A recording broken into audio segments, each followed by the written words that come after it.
Hi, I'm Ian Luckett and I help IT and tech businesses to increase their sales, profit and productivity. And in this video, I'm going to share with you how to find your niche, to increase your sales, to increase your leads and to increase the profitability of your business. If this is your first time to this channel, please don't forget to subscribe and hit that notification bell and you'll be alerted whenever we release new content on this channel. Now let's get over to the content. Now look, when you are an IT and a tech business, I absolutely get the fact that you want to try and serve everybody.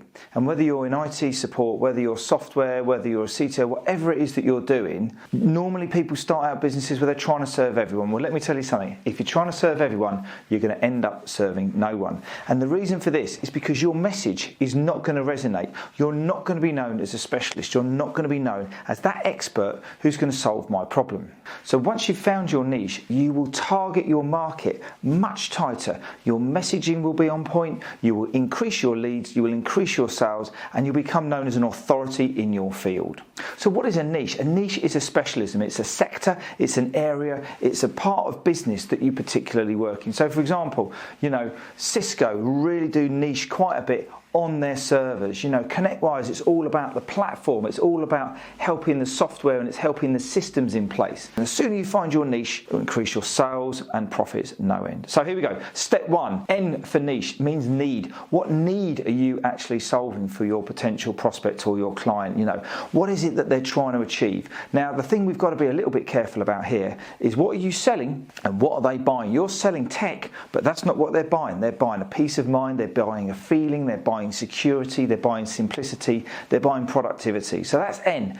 I is all about the individual. Who is that individual person? What sector do they work in? What part of the organisation are they working in? And who is the person who has that need? That might not be necessarily the buyer. So you need to really identify who that individual is. The next one, C, is all about the challenge. What challenge have they got? So they might have a need to actually improve the security of their data. But the challenge is that they've been breached. They're not compliant.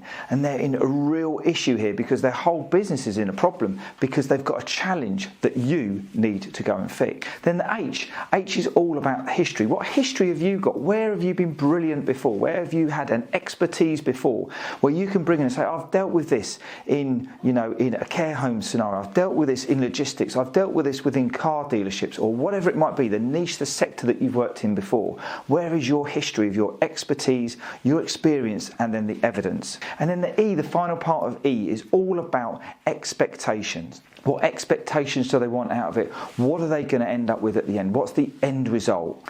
Okay, so putting this into action, what do we need to do now? So we've understood what the word niche means. We understood what we need to do. The first thing we need to do is we need to find your industry sector. So which part of business have you got experience in? Which part of business are you going to select as the one that you're going to help solve that problem? The next one we need to go into is really deep into the pain and the problem that you're solving. And if you can link this to money, if you can link this to productivity and you can link this to people, then it makes it a really, really exciting proposition for them and also for you because you become a return on investment model very, very quickly. Be careful about understanding what you're selling and what they're buying. So what you're selling is a technical solution. They're not interested in that. They're not even interested in you. They're not even interested in a solution. They want to know what the end result is going to be. So what are they actually buying? What's the feeling that they're going to get when is it going to be around having their data secure? Is it going to be around not worrying about any of their IT because it's going to be reliable, everything's all going to work, it's going to turn on and it's going to be great and it's going to keep the teams productive. So think about what they're buying. So do they have the funds?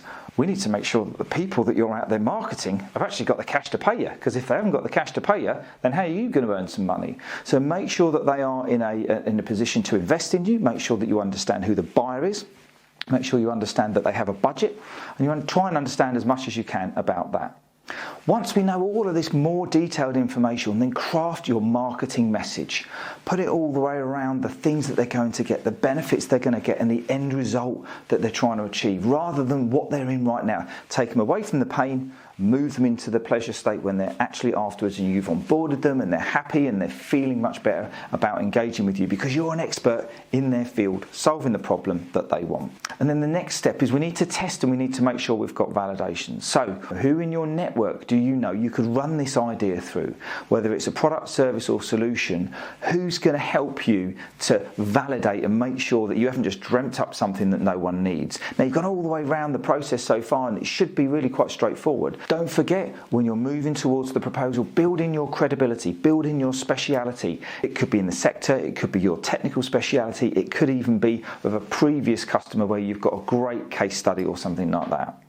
And then you get your solution validation is the last step, where we then say, yes, we've had it tested, we know the message is there, we know exactly what you want, we know how we're going to fix you, we're the right people to do it, aren't we? Great, yay, let's get on with it.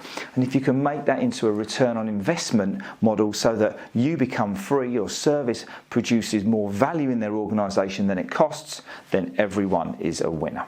So I hope you enjoyed that video, I hope it resonated with you. If you want to learn more about these types of tactics and how to help your IT and your tech business grow, then get over to innovatetosuccess.com, check out the community, the podcast, any of the accelerator programs, and we can help you grow your business to your next level. Again, please don't forget to hit that subscribe and that notification bell, and I'm going to catch up with you on the next video. Take care now.